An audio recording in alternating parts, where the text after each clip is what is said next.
Covert narcissists have a signature move in relationships, and it will give them away every single time. So the thing is about covert narcissists is that they're harder to detect at first than a malignant narcissist or grandiose narcissist, because covert narcissists come across as very docile and empathetic, but really what they do is they mirror other people's empathy, right? They mirror the empathy of the person who they're trying to get in relationship with. So if you ended up in a relationship with a covert narcissist, then you likely are a very highly empathetic or prophetic person, right? And so they observe the way you respond and react to situations, and then they just mirror that back to you. And so you start to think that, wow, this person really does have a lot of compassion and love in them, but they actually don't.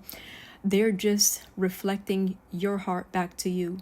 So you start to pick it up as you progress in the relationship. Obviously, there's a lot of red flags, but because of your empathy, you try to overlook that stuff and say, maybe this person just needs more grace and mercy. Maybe this person is just struggling with A, B, C, and D. But you'll know, when it's time for them to take accountability, whether they're just struggling or if they're a covert narcissist, okay? So with covert narcissists, they could only fake it but so long, okay, their empathy. When you bring up something that they did to you or how they hurt you, they're always going to pull on your heartstrings, because they're not like malignant narcissists or grandiose narcissists where they're gonna, start screaming at you. Covert narcissists are actually going to play the pity card, the empathy card, because they always have to come across as victims.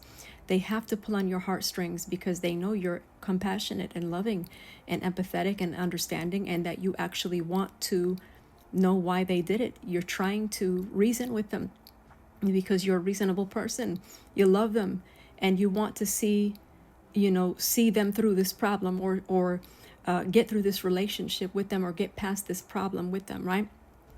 So when you bring up the thing that they did to you, pay attention to how they never actually apologize, but they just gently steer you away from what they did, and then they start getting you to comfort them, because they'll say, I did it because I'm going through A, B, C, and D. Suddenly you start feeling so much pity for them that you find yourself apologizing to them for bringing it up at such a hard time in their lives, or you start trying to comfort them for the thing that they're going through, and suddenly the original problem that you brought up disappears and it gets buried in their fake, phony crocodile tears.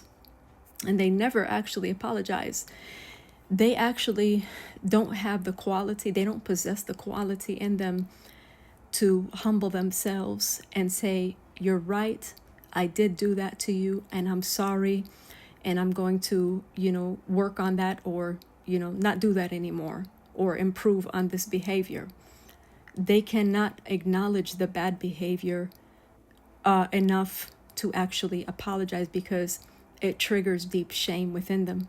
Their ego is so strong that they always have to find a way to bring it back to their victimhood, to what it is they're going through and how hard life is for them. You'll notice that you never actually get an acknowledgement of the pain that they caused you, but it's always you somehow comforting them, or you starting to question your own reality as to whether you were overreacting, and oh my goodness, I shouldn't have brought this up at such a difficult time in their lives. Maybe I was the one who was wrong.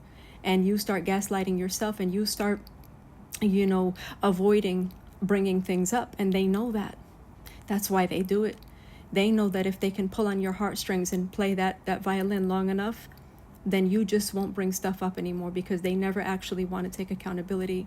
But once they figure out that you know who they truly are, they will attack you with false accusations and try to tear you down and act like it's always been you, because they have to keep their mask intact. They have to keep their ego boosted, and they have to leave the relationship with the delusion in their minds that they were the perfect one They did no wrong, and it was you who was the problem the entire time.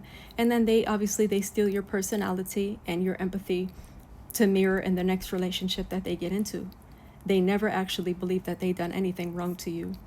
And then they'll act like, they have pity for you, or, oh, I'm praying for them. Like when they get into a new relationship with the next person, they'll act like they feel sorry for you because you're the one who needs healing, because you're the evil person.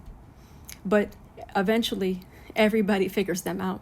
Okay, everybody figures them out because they cannot be accountable. That's why they always surround themselves with people who don't confront them. They surround themselves with people who play along with their delusions, who are very agreeable, who are people pleasers, who will never call them out.